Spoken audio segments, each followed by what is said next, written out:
Galera, eu não podia deixar de ir dormir sem falar sobre o jogo do Flamengo, né, contra o Cruzeiro. O Flamengo fez um jogo que empatou de 1-1 com o Cruzeiro no Maracanã, um jogo que a sua torcida e assim como a maioria do Brasil acreditava que o Flamengo passaria com tranquilidade, né, obteria os 3 pontos por jogar em casa, por ter um grupo mais forte. O Cruzeiro ano passado estava jogando a Série B, voltou para a Série A, se reorganizou com o Pepa e fez um jogo muito parelho. Eu começo dizendo já que se fosse para ter um vencedor, teria sido o Cruzeiro. O Flamengo tentou de diversas maneiras, né? Tentou de com esforço, com vontade, obter os 3 pontos, mas não consegue, não conseguiu. E toda vez que a gente olha o Flamengo jogar, a gente pensa, agora o Flamengo vai embalar, agora o Flamengo vai embalar para tentar bater de frente com o Palmeiras, né, e talvez com alguns outros que estão crescendo também, mas o Flamengo não consegue. Alguma coisa falta para o Flamengo, e eu quero começar citando alguns jogadores que eu tenho notado um decréscimo, uma caída muito importante nesse ano. O primeiro jogador que eu quero falar, que parece que nem entrou em campo, é um grande craque que o Flamengo tem, chamado Pedro. Nossa, eu tenho certeza que você que assistiu o jogo também notou, o Pedro quase não participou da partida, o Pedro não ganhava bolas, o Pedro é um jogador que tem um domínio muito bom, mas ele nunca teve uma explosão física, uma capacidade física muito boa. Ele é um jogador alto, que cabeceia bem, tem ótima técnica, mas ele não é um jogador de velocidade, não é um jogador de muita força. E Pedro parecia muito desinteressado, talvez pela lesão que ele vinha sofrendo, né, que ele passou há pouco tempo. Eu não sei o que se passa com Pedro, mas Pedro parecia um jogador a menos, né? E a gente está falando de um grande craque igual o Pedro. Então, uma das primeiras coisas que Sampaoli vai ter que resolver, um dos primeiros problemas é entender o porquê Pedro não consegue jogar bem nesse esquema. Um dos meus palpites, uma das minhas ideias, eu não sou treinador de futebol, mas é que estão alçando poucas bolas na área. O Flamengo toca, volta, parece tentar imitar um pouco o estilo europeu do Arsenal, do Manchester City, tentar imitar essa maneira de jogar.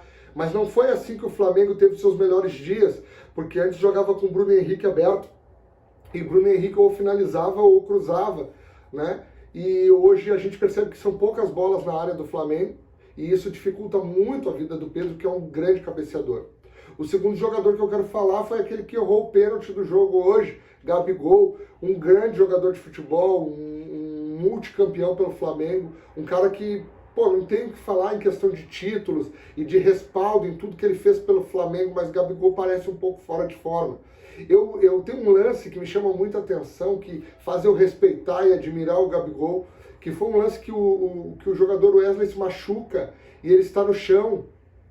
E quando ele está machucado, o jogador do Flamengo está no chão machucado, o Gabigol praticamente praticamente tira ele para fora do campo, para que rapidamente o Flamengo pudesse continuar jogando, só que ali não tinha mais substituição, não tinha mais como o Flamengo trocar, e o Flamengo estava com 10 jogadores, mas Gabigol não quis saber, praticamente tira seu colega para fora de campo, para que a bola pudesse rolar e o Flamengo pudesse buscar os 3 pontos. Eu admiro demais a capacidade, o desejo de vencer do Gabigol, mas me impressiona que Gabigol não está jogando tudo aquilo que já jogou. Parece um pouco fora de forma, se movimenta muito, sai fora da área, busca jogo, mas parece que o Flamengo não consegue se adaptar a uma maneira que agrade o Gabigol. Talvez porque Pedro está na função onde o Gabigol deveria estar. E isso é um outro grande problema que o Sampaoli tem. Mais uma vez sai Léo Pereira, entra Davi Luiz, um bom jogador, mas um jogador parece que um pouco lento em alguns momentos, parece um pouco desajustado. O Flamengo falta algumas coisas, é estranho, a gente vê tantos jogadores bons que não estão conseguindo se encaixar. Eu dou destaque, né, essa noite para o jogador Gerson, jogou demais, buscou muito no meio de campo, cavou faltas, jogou demais. O Gerson, para mim, é um dos grandes jogadores do Flamengo, mas mais uma vez o Flamengo sentiu falta de Arrascaeta e Everton Ribeiro. Quando não tem aqueles pensadores no meio de campo, o Flamengo padece, sofre muito. Mais uma coisa, eu quero falar também sobre ele, Cebolinha. Eu não tenho como criticar o Cebolinha, né? O Everton Cebolinha, que a gente conhece tanto aqui no Rio Grande do Sul por ter jogado no Grêmio, porque ele é um jogador que ele é muito esforçado, ele tem muita garra, ele corre muito, mas o Everton não resolve jogo nenhum. Todo jogo que o Everton entra, ele corre para um lado, ele corre para o outro, ele tenta cruzar, ele tenta chutar, mas ele não faz gols, ele dá poucas assistências. O Everton Cebolinha é um jogador também que está devendo muito, que tem uma capacidade técnica boa, mas está sendo muito abaixo. Está lembrado mais o jogador do Benfica do que aquele jogador que teve um ano maravilhoso pelo Grêmio.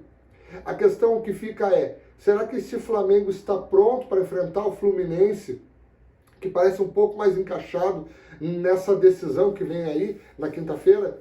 Flamengo e Fluminense, temos o próximo jogo que vai definir quem vai para as quartas de final da Copa do Brasil. E você, quem acha que passa? Flamengo ou Fluminense? Você que é carioca, se esse vídeo chegou até você, eu peço que você compartilhe, se inscreva no canal, dê um like aí, mesmo a gente sendo do Rio Grande do Sul. Eu tenho certeza que eu quero estar comentando, falando sobre o Fluminense, sobre o Flamengo, sobre o Vasco da Gama e também sobre o Botafogo e trazendo informações para vocês daqui do Rio Grande do Sul. E você que é gaúcho, me ajuda aí, curte, comenta aí embaixo, se inscreva no canal que a gente vai crescer mais e mais. Um abraço a todos, boa noite, galera.